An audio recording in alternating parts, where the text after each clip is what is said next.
De la musique, forte, très forte. Je suis secouée. Un bras passe dans mon cou et j'entends quelqu'un hurler, puis plus que murmurer quelques mots à mon oreille. J'ouvre les yeux. Une lumière artificielle m'éblouit. Je les referme. Quelqu'un me secoue, on me parle, me charrie. J'ouvre encore les yeux et me force à trouver un point où les ancrer. Des cheveux bleus, le bout rougeoyant d'une cigarette, la fumée, la fumée, la fumée. Une main s'approche de mon visage et glisse la clope entre mes lèvres. J'aspire, plus par réflexe que par envie. La musique a changé, les basses envahissent mon esprit. Je n'entends plus que ça. Je sens mon corps se balancer d'avant en arrière et mes yeux se refermer. La cigarette m'échappe, récupérée illico par une autre main.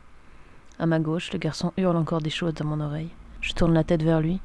Il doit être si jeune sous ses traits défoncés. Un diamant dans son œil. Un bruit languissant. Je vacille. Non, nous vacillons tous, projetés vers l'avant. L'espace d'un instant, je suffoque. Les cheveux bleus me chatouillent le nez, me rentrent dans les yeux. Ils sont sales et sentent les herbes. J'étouffe. J'ouvre la bouche, et il s'y engouffre par poignées. Mes mains sont comme attachées. J'ignore où elles sont. Je ne peux pas m'aider. Soudain, je suis projeté en arrière, et malgré une douleur cuissante à la poitrine, je respire de nouveau librement. Je ferme les yeux, encore. Je suis fatigué. Au contact des lèvres gercées, je les rouvre. Des yeux bleus me sondent. Les mèches à peine plus foncées me chatouillent la joue. J'ouvre la bouche, et la fumée emplit une nouvelle fois mes poumons. Je referme les yeux, et cette fois me laisse tomber sur l'épaule à ma gauche. Tout est tellement sombre dehors. Seuls les phares du minivan lancés à toute allure dans cet espace désertique viennent narguer la lune quasi absente. Le soleil était déjà haut quand l'homme au sombrero dépassa le minivan embouti dans le grillage, là où s'arrête la route. Il le contourna sans un regard, ni pour lui, ni pour le sac en toile épaisse déposé négligemment à côté du véhicule. Il ne le vit donc pas, quand ce dernier se mit à bouger, légèrement d'abord, de plus en plus énergiquement par la suite. Il ne vit pas non plus la silhouette qui en sortit à quatre pattes, qui vacilla, et qui s'affala sous le soleil meurtrier. Mouillé, c'est mouillé. Ah, c'est de l'eau. J'ai soif. Encore. Pourquoi ça s'arrête? J'ai soif. J'ai soif. Un coup de botte dans les côtes me réveille. Et c'est le visage dans la terre humide que j'ouvre les yeux. La musique s'est arrêtée, ainsi que le ballottement. Où suis-je? Difficilement je m'assieds, et en me retenant à mes genoux pour ne pas retomber, je regarde autour de moi. Le désert, partout. Rien d'autre que cette étendue dégueulasse et stérile de sable, de terre et de racines desséchées. Le van est recouvert d'une couche de saleté si épaisse qu'on n'en distingue même plus la couleur. Je me traîne jusqu'à son flanc et y frotte la main. Je dois insister un peu, mais bleu, le van est bleu. Bleu. Autre chose était bleue. Quoi? Debout, il nous reste du chemin. L'homme qui a parlé jette un sac sur son épaule et me tend une main que j'attrape mollement. En un rien de temps, il m'a remis sur mes pieds et s'éloigne déjà, me laissant avec mon esprit vacillant et mes pensées désordonnées.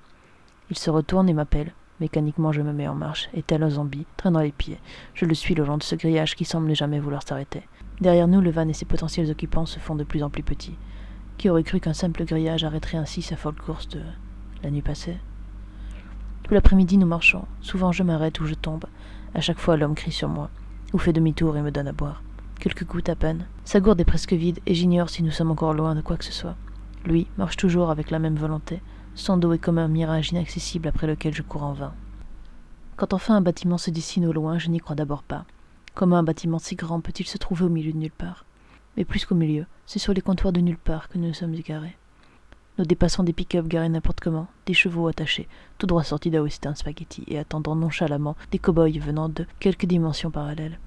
Quand enfin nous passons la porte, nous nous retrouvons dans un hall chic et très impersonnel, de la moquette noire, des fauteuils en cuir, un grand escalier bordeaux et cette impression qu'il vaut mieux chuchoter si on tient à ne pas être mis à la porte sur le champ. Un instant je vacille, l'insolation m'ayant guetté toute la journée, mais l'air frais du bâtiment me secoue assez pour m'éviter l'évanouissement, et une fontaine glacée contre un mur me permet de me servir un verre d'eau que j'avale goulûment avant de m'en servir un second, puis un troisième. Quand enfin je pense à offrir un verre à l'homme qui m'a sauvé, je me retourne un gobelet propre à la main et le cherche du regard dans l'immense hall d'entrée. Est-il parti? Suis-je resté si longtemps à me désaltérer qu'il a préféré partir seul que m'attendre? N'est-il finalement qu'un mirage inventé par mon esprit désorienté?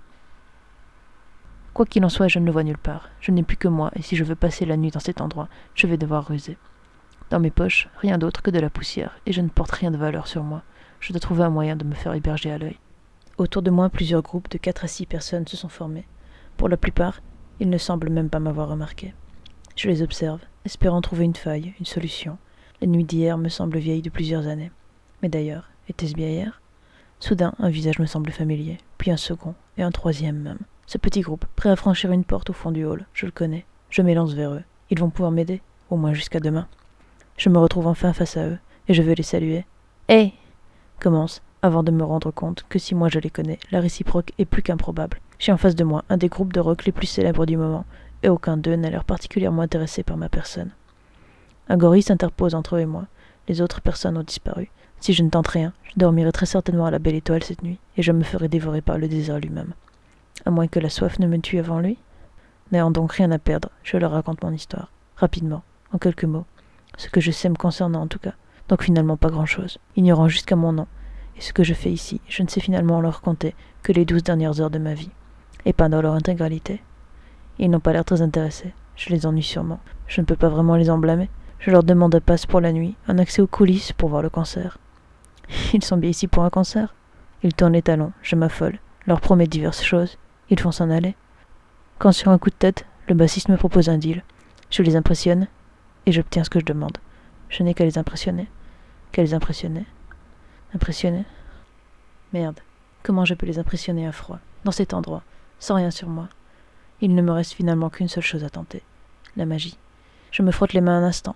J'espère que ça va fonctionner malgré la fatigue et la déshydratation. Puis je les écarte devant moi, pompe vers le haut, et je récite mentalement une incantation de niveau inférieur. Aussitôt, quelques points lumineux se matérialisent au-dessus de mes mains.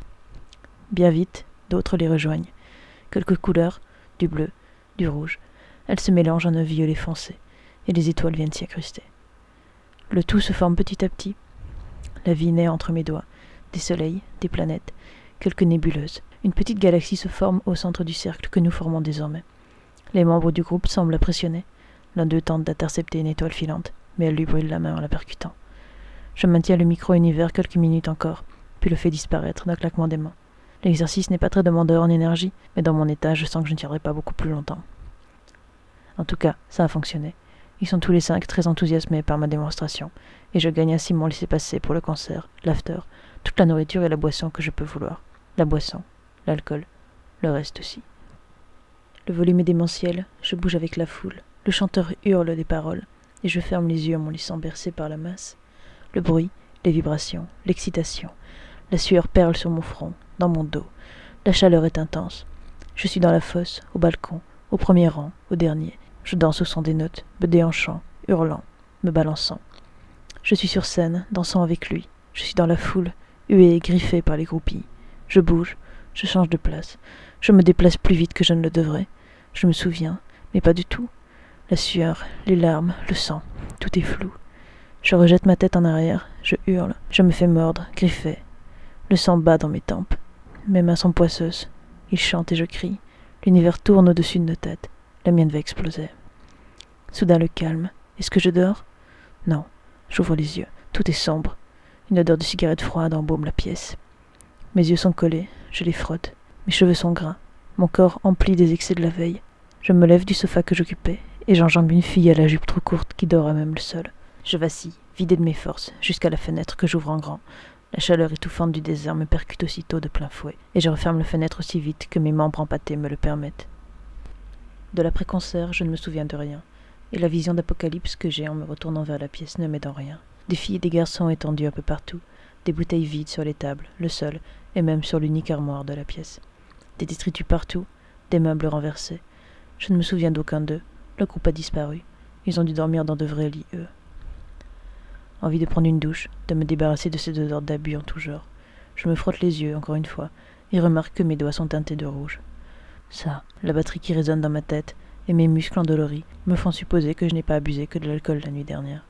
Dans un soupir, je me dirige en titubant vers la porte. Je dois laver tout ça, je dois me reposer. Dans le couloir, encore des corps endormis, certains dans des positions compromettantes, d'autres simplement dans leur vomi. Je me traîne jusqu'à une nouvelle fenêtre et regarde une fois encore dehors. Toujours cette étendue vide et morne qui donne envie de se pendre. Je ferme les yeux en m'adossant au mur. J'ignore où se trouve la salle de bain. J'ignore même comment sortir d'ici. Alors que je me sens glisser contre le mur, prêt à me rendormir, je suis secoué par quelqu'un qui agrippe mon t-shirt au col. J'ouvre les yeux, un tout petit peu plus réveillé, et tente d'esquisser un mouvement pour repousser l'indésirable. Le mouvement n'ayant même pas atteint mon coude, seule ma main griffe l'air d'un air mou et indécis. Il me faut quelques secondes pour fixer mon regard sur l'individu qui se trouve face à moi, mais finalement je reconnais l'homme qui m'a amené ici la veille. Que peut-il me vouloir ? Un simple merci ne serait sans doute pas de trop, mais dans mon état, je ne sais même plus me servir de ma bouche, et encore moins de mes cordes vocales, mises à rude épreuve la nuit dernière. Mes yeux étaient en train de se refermer. Il me secoue une nouvelle fois, plus fort, et prend enfin la parole. On dégage, maintenant. Les informations trop vagues mettent plusieurs longues secondes avant d'être traitées, et je ne réagis qu'alors qu'il me traîne déjà dans les couloirs à grande vitesse. Attends, pourquoi on doit partir ? Je trébuche et me retrouve à quatre pattes, à moitié assommé par son poing qui, la seconde avant, me tenait encore par le t-shirt et que je viens de projeter contre mon nez. « Aouh !» râle-je, en essuyant du dos de la main la morve teintée de sang qui s'écoule de mes narines. Ne s'attardant pas à me plaindre, il me remet debout en moins de temps qu'il n'en faut pour le dire, et me secoue une nouvelle fois. Ce coup-ci, je réagis, en le repoussant aussi violemment que j'en suis capable. J'ouvre la bouche, probablement pour l'insulter, mais il me coupe avant que j'aie pu prononcer un mot. Sa révélation me fait l'effet d'une gifle. Le batteur est mort. Toutes les preuves sont contre toi. Tu me suis maintenant, sans faire d'histoire, ou tu les laisses te lapider quand ils se rendront compte. Je veux protester, mais cette fois il me gifle pour de bon, si fort que je vacille et dois me rattraper au mur à ma droite. Tu n'as pas écouté ce que j'ai dit ? Si tu veux vivre, fais ce que je te dis. Bien sûr que j'ai écouté, mais je n'ai tué personne, sauf que mes doigts sont bel et bien teintés de rouge. Et si c'était du sang ? Et si ce n'était pas le mien ? Ai-je pu le tuer sans m'en rendre compte ? L'homme, une fois encore, me sort de mes sombres pensées et m'entraîne dehors, me traînant à sa suite comme un enfant, en m'écrasant fermement le poignet de sa main puissante. Voler 2 chevaux et partir en galopant le long de la palissade qui s'étend toujours à l'infini, était-ce bien raisonnable ? Mais que pouvons-nous faire d'autre ? Que puis-je faire d'autre ? Ma tête résonne de tout cela, et je sens le peu d'équilibre que j'ai amassé me quitter. Je m'affale alors à moitié sur l'encolure de ma monture, les doigts fermement emmêlés dans sa crinière, et la laisse suivre l'homme, comme je le fis moi-même le jour précédent.